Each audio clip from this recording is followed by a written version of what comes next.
Hey guys, I'm here to get into the film La Ventura, which was released in 1960, directed by Michelangelo Antonioni. And this is just one of my favorite mood pieces of all time. And the aesthetic this film is out to explore is just nihilism in characters. And it's basically a very original kind of thriller that explores a mystery that ultimately none of the characters are that invested in. I mean, it's kind of showing a casually dark side of humanity with an indifference towards just evil acts and a lack of concern whenever a face of evil arises. And what this film is out to display is just overwhelmingly gorgeous locations and just kind of just a depiction of just the indifference in how characters react and basically out on a picnic. And this whole film is just basically like a one giant an epic picnic display of an intimate picnic gone wrong, literally.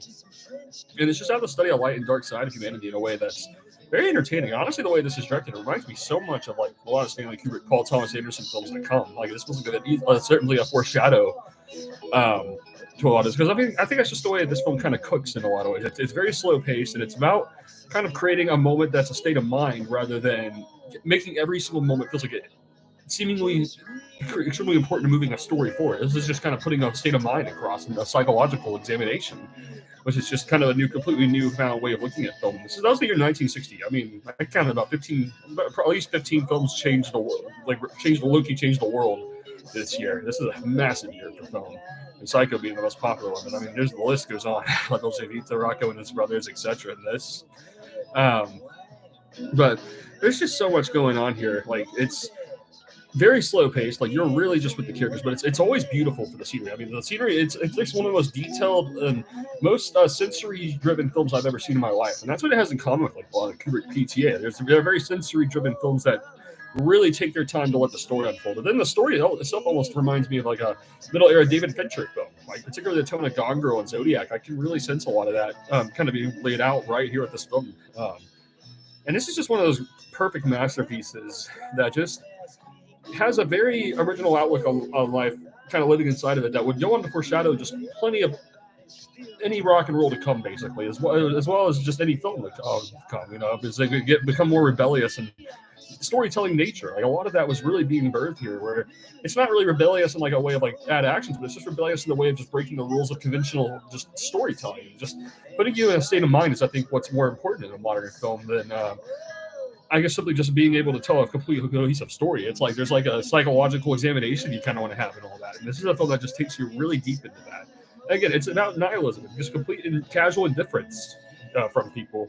And the kind of downfall it ultimately leads to. I mean, this is just a perfect display of that. It's a very lonely display. Like, it definitely resonates with having a lonely outlook on life.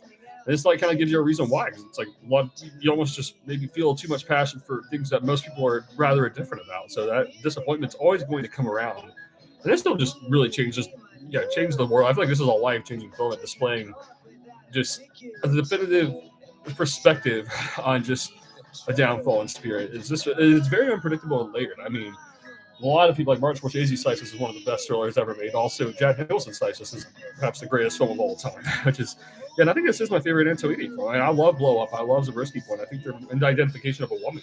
Like, they're all very extreme, like close-ups of a particular time and place of history that are just as perfect as what this is doing. But I think this might be the deepest and most intense display of kind of what all these films are saying. Reminds me of how like Paul Thomas Anderson made The Master, then made like Here Vice, Phantom Thread, Licorice Pizza, kind of like following a similar formula, in different shades of the similar formula.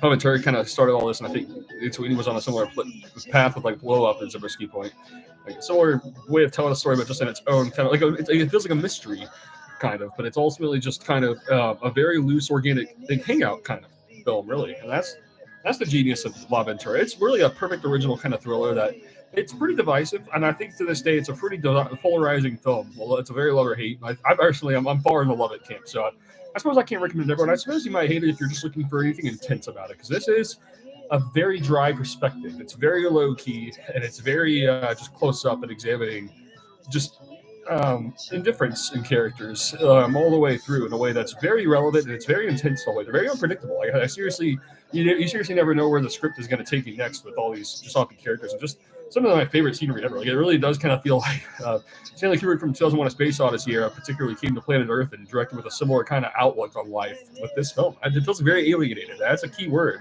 And of course, a lot more art I think would explore alienation in the 70s particularly, but I think here's a film that was just kind of foreshadowing just a lot of those kind of philosophies and a lot of those sort of just character arcs in general.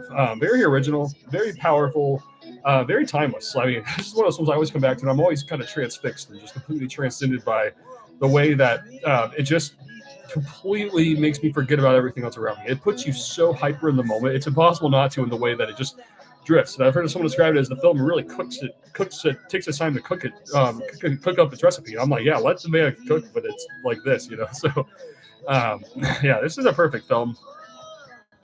If I think you're looking for anything of an original thriller that is very life-changing in what it's doing also, which is just representing, just indifference and just not caring about awful things as they naturally unfold. Like, be more concerned about momentary pleasures as opposed to just actually horrible things. And so there's like a limit, I think, that exists of fear of going that far into it. And this is a film that just hones in on those anxieties really organically. So, yeah, if you're looking for just a rich character study thriller, then I highly recommend an original way of telling it in a way that's hyper cinematic. I mean, this is like 70mm grand, epic, but intimacy. And just like the film The Master very much is. I think I'm a huge fan of epic intimacy. I highly recommend this film if you're looking for a very original kind of film. So, highly recommended.